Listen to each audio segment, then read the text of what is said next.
కల్వకుంట్ల కవిత గారు ఇప్పుడు తను రాజకీయ రంగ ప్రవేశం చేస్తున్నారు. పార్టీ కూడా ఏర్పాటు చేసి ముఖ్యంగా మహిళలకే తను ప్రాధాన్యత ఇస్తుంది.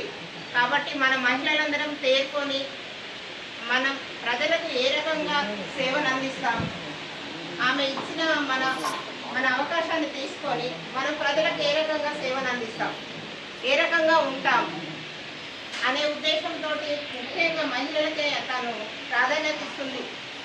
ఈ రకంగా నేను చెప్తున్నాను, తెలిసింది నాకు కూడా.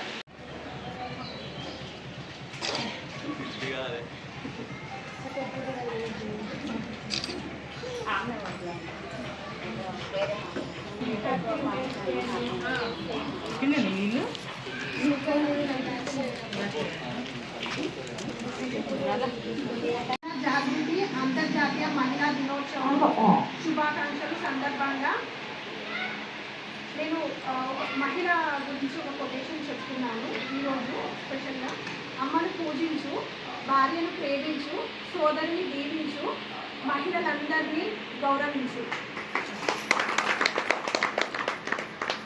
నా తరఫున ఇక్కడున్న ప్రతి ఒక్క మహిళ తరఫున, అందరి మహిళల తరఫున మన లేడీ టైగర్ పులిబిడ్డ శ్రీమతి తెలంగాణ జాగృతి అధ్యక్షురాలు కల్వకుంట్ల కవితక్కయ్య గారికి నా తరఫున, అందరి తరఫున అంతర్జాతీయ మహిళా దినోత్సవం శుభాకాంక్షలు తెలుపుతున్నాను.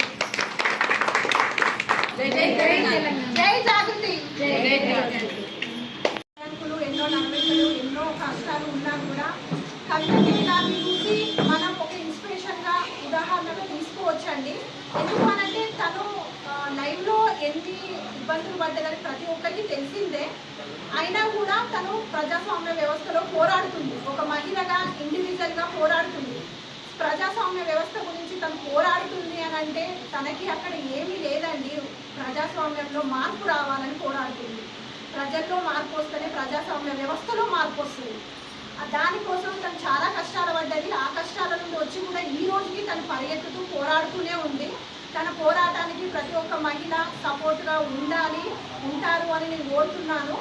నేను ఇక్కడ మహిళలు ఉంటారు, అక్కడ దేవతలు కొలువై ఉంటారు అనేది నా నమ్మకం.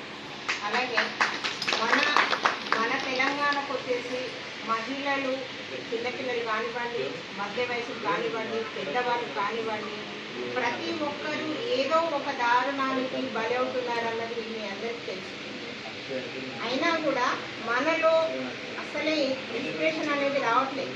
ఎందుకనంటే ఒక మహిళను చూసి ఒకరు ఈర్షపడడం కానీ, ఆమె బయటకు వస్తే నేను ఎక్కడ కింది పోతానలేను, లేకుంటే ఆ సమస్య కాడికి పోతే నాకెందుకు, నాకు అవసరమా అనేది ఒక భావం.